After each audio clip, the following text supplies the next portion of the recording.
Eh bien salut tout le monde, c'est AZK, bienvenue pour ce DeFi Actu du 30 janvier 2025, j'espère que vous allez bien, pas mal de news pour aujourd'hui, et on commence par le Salvador. On a le congrès du Salvador qui a approuvé une loi visant à modifier celle sur le Bitcoin afin de se conformer à un accord avec le FMI. Cet accord, on en avait déjà parlé il y a quelques temps, je crois que c'était en décembre 2024, le FMI avait tapé un petit peu sur les doigts du Salvador par rapport à Bitcoin, et de ce que j'ai compris, le seul truc qui doit changer au Salvador, c'est le fait que les commerçants ne sont plus obligés d'accepter Bitcoin comme moyen de paiement.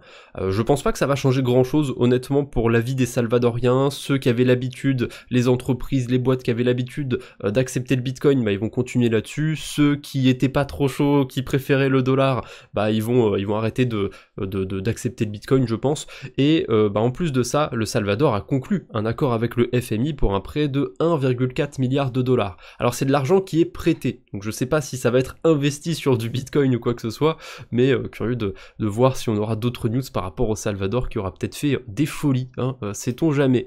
On a un petit rapport de Van Eck qui s'attend à ce que SUI augmente de plus de 300% sur 2025 et Aptos de plus de 200%. J'ai pas été voir le rapport en détail, j'irai jeter un coup d'œil de mon côté, s'il y a des trucs intéressants sur ce rapport, sur l'écosystème SUI et Aptos, j'en ferai peut-être une vidéo dédiée, parce que j'aime bien ces deux écosystèmes, j'en parle assez régulièrement, s'il y a à boire et à manger dedans, j'en referai bien une petite vidéo, sait-on jamais. On a Coin Academy qui partage ça, un petit malin, grand malin même, s'est amusé à créer plus de 18 000 memcoins sur Pump.fun, générant des millions de dollars. Je sais même pas si on peut faire ça manuellement, je pense que c'est du bot à ce niveau-là. Chaque jour, son adresse est responsable de la création de dizaines de jetons par heure, du réveil au coucher. Alors, du réveil au coucher, je sais pas ce que ça veut dire. Si c'est vraiment un genre 9h, 17h, le gars il fait vraiment ça toute la journée, il est un peu zinzin, mais force est de constater qu'a priori ça marche plutôt bien, puisqu'il aurait déjà généré 842 000 dollars sur ce mois. Alors je sais pas ce que c'est que tous les coins qu'il essaye de lancer, mais bon, force est de constater que ça peut marcher. C'est un peu comme une loterie, hein. Vous voyez, si vous prenez un ticket de loterie, vous avez peu de chances de gagner, lui il s'est pris 18 000 tickets de loterie, vous voyez, donc forcément, il y a un moment, il va faire un même coin qui a un nom un petit peu sympathique, il y en a bien un ou deux qui vont fonctionner. Après, on n'a pas les détails, en fait, de ce qu'ont rapporté les mêmes coins. Si ça se trouve, sur les 842 000 dollars, en fait, il a juste eu de la chance sur un ou deux mêmes coins. Après, j'ai pas été retrouver l'adresse, hein, pour regarder tout ça en détail, mais bon, la news suffit à elle-même, hein. C'est toujours les mêmes folies qu'on voit du côté de Solana. Évitez de toucher à ce genre de memcoin, vous avez plus de chances d'y laisser des plumes qu'autre chose. On a la Pologne, tiens, j'avais parlé du Salvador en début de vidéo, et la Pologne dépasse le Salvador et devient le 5e pays disposant le plus d'ATM Bitcoin. ATM, c'est Automated Trading Machine, quelque chose comme ça. Bon, en gros, les ATM, c'est les distributeurs. Voilà, distributeurs de Bitcoin, ils en ont 219 a priori, le pays en a ajouté 10 nouveaux le 27 janvier. On a d'ailleurs le classement, les top 5 pays, on a les États-Unis en numéro 1, le Canada en numéro 2, l'Australie, tiens, je les aurais pas mis là, en numéro 3, et l'Espagne en 4e. Voilà, je sais pas ce que c'est ce pays, ça doit être dans l'Europe, et on a la Pologne en 5e. Voilà, c'est le classement des pays qui ont le plus de distributeurs de BTC.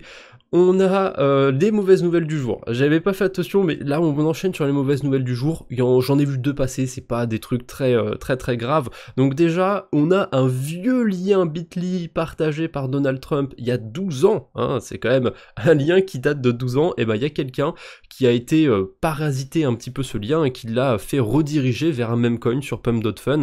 Donc voilà, du basique pump and dump, le truc qui a atteint 10 millions de market cap avant de crasher. Qu'est-ce que vous voulez que je vous dise? On a quelqu'un qui a cliqué sur un lien de phishing et qui a perdu 384 000 dollars en token link. Et ce qui est drôle du coup, c'est qu'il a cliqué sur un mauvais lien. En anglais, lien, ça se dit link. Il a perdu des token link. Il y a quand même une petite ironie derrière. Il a fait un post quand même pour dire que ça allait, que c'était son erreur, que tant pis, il passe à autre chose. Donc c'est un petit rappel pour vous dire de faire attention aux liens de phishing, hein. Ça peut arriver quand même de temps en temps et à n'importe qui, a priori.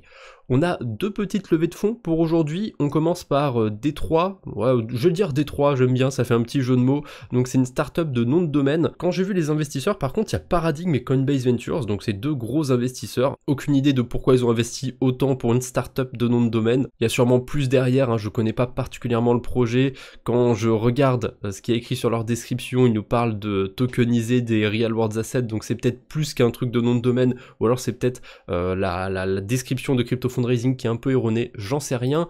Et on a aussi Based qui a levé 420 000 $, donc c'est beaucoup plus petit, beaucoup plus humble comme levée, et a priori ça a l'air d'être une sorte de polymarket sur Solana, puisque c'est une plateforme de trading d'opinion décentralisée. Voilà, la description ça me fait penser basiquement à un polymarket. On enchaîne avec la Minute DeFi, quelques petites actus qui ne méritent pas qu'on s'attarde dessus mais qui sont quand même intéressantes.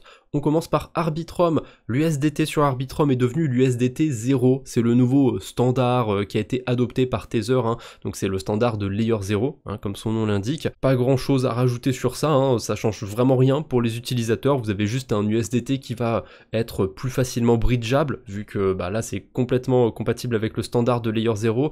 Pour le moment, il n'y a que Inc et Ethereum qui a adopté ce standard. Donc on peut pas encore le bridger non plus sur 50 écosystèmes. Mais j'ai la sensation que Tether essaye petit à petit de grappiller des parts un peu à Circle sur la DeFi, parce que pour l'instant c'est vrai que Circle est assez majoritaire sur la DeFi.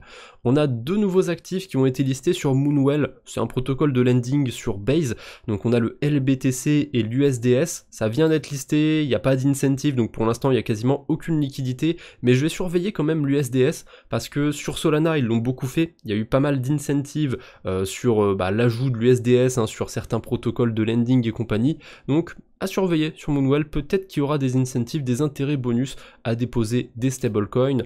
On a le protocole Revert Finance qui est disponible maintenant pour Aerodrome. Revert Finance, c'est un outil qui vous permet de faire plein de choses autour des pools de liquidité concentrés. Voilà, globalement, c'est un manager de pools de liquidité.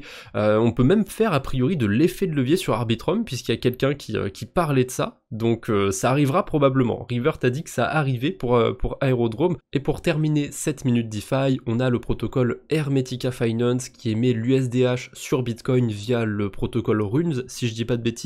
Ils sont aussi disponibles sur Stacks et ils ont publié leurs attestations comme quoi ils détiennent bien les liquidités, comme quoi leur protocole, enfin leur stablecoin est bien backé par du BTC et par des produits futurs aussi, puisque c'est un stablecoin qui fonctionne sur du delta neutre. C'est tout con hein, ces attestations, mais il y a des protocoles, notamment sur la Binance Smart Chain dont j'ai parlé il y a pas si longtemps, qui mettent pas en avant ce genre d'attestations, qui n'en ont pas fait a priori. Je trouve ça un petit peu dommage. En tout cas, Hermetica Finance, c'est un projet que je surveille. J'ai malheureusement pas pris la peine de m'investir dessus parce que comme c'est sur Bitcoin, c'est sur Stacks, c'est sur un écosystème un petit peu éloigné et j'avoue que de ce côté-là, je fais un peu mon flemmard. Tant pis, j'aurais peut-être raté quelque chose, mais je pense qu'on peut encore le farmer ce stablecoin. Et puis de toute façon, même en retirant l'aspect de spéculation sur un airdrop, ça peut être intéressant de regarder le protocole. Allez, on enchaîne avec Fuse Network qui lance un nouveau système à points. Il y a quelques temps, ils avaient lancé un système à points, il me semble,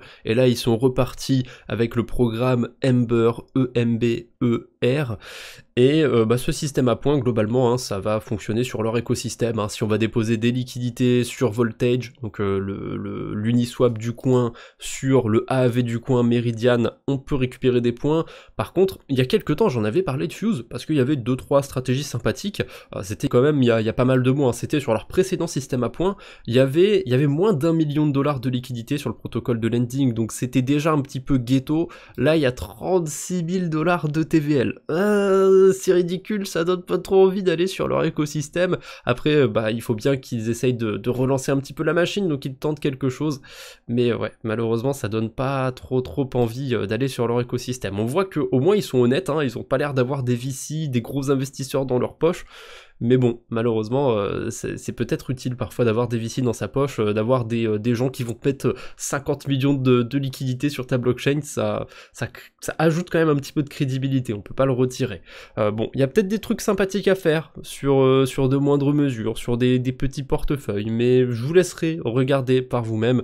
Moi, je vais passer à côté. Voilà, je m'attendais pas à ce qu'ils fassent un système à points. Et un autre truc qui a attiré mon attention sur leur site de points, c'est que ils nous disent que Fuse, c'est un Layer 2 qui utilise la technologie ZKEVM. à ma connaissance, c'était même pas un layer 2, donc ils ont dû évoluer, j'avais pas fait attention à ça. Même Celo, c'est devenu un layer 2, il me semble, ou c'est en phase de devenir un layer 2, je sais plus du tout où ils en sont, et c'est un écosystème que je suis pas de près non plus. Un petit point politique, je déteste ça, mais il y a quand même un débat que je trouve intéressant, même si, bon, pour moi, il va que dans un seul sens, ce débat.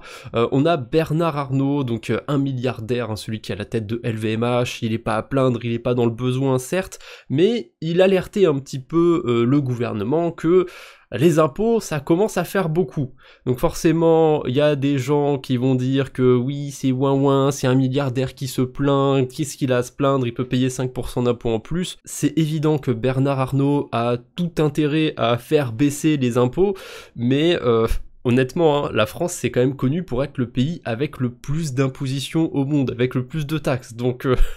son discours est quand même plutôt crédible, et le plus ironique, c'est que là on a un député qui réagit à tout ça et qui dit qu'en gros les milliardaires ne sont rien sans les travailleurs. Mais ce que je trouve assez ironique de sa part, c'est que c'est un député et il vit de l'argent public, donc il est rien non plus sans les travailleurs. Bref, on pourrait débattre longtemps sur ça, chacun a son avis sur la question, mais je pense que dans la sphère de la crypto, on a tous à peu près le même avis, c'est qu'il y a trop de taxes, il y a trop d'impôts en France. Je vais pas non plus défendre Bernard Arnault, mais je trouve qu'il y a du vrai dans ce qu'il raconte, hein. Il y a trop d'impôts en France. C'est tout con, mais sur le papier, on se dit augmenter les impôts des riches, ça va ramener plus d'argent pour le gouvernement, mais ils oublient une clé de l'équation, c'est que les riches, ils ont beau être chauvins pour certains, au bout d'un moment, voilà, il y a un seuil critique, si leurs avocats fiscalistes, ils arrivent pas à trouver d'entourloupe pour payer moins d'impôts, ou pour, je sais pas moi, investir l'argent pour être exonéré ou quoi que ce soit, ils finissent par se casser, hein. Il y a un moment, c'est plus intéressant de rester là. C'est comme ça, c'est la vie, hein, c'est un jeu de chiffres. Qu'est-ce que vous voulez que je vous dise? Allez, on termine avec le même du jour, hein. En plus on parlait d'argent, de politique, eh bien on a un sénateur qui disait que le bitcoin était utilisé pour blanchir de l'argent, pour la corruption, qui critiquait la décision du Salvador du coup d'avoir adopté bitcoin. Eh bien il vient de prendre 11 ans de prison parce qu'il acceptait des pots de vin en or et en cash. Voilà, c'est vraiment l'ironie du sort, et en plus de ça on a Sizi qui rajoute « c'est le monde dans lequel on vit ». Heureusement, il n'y a pas 100% des politiques qui sont pourris, on va quand même terminer sur une note positive. Il y a une musique de Didier Super d'ailleurs qui dit « il y en a des biens ».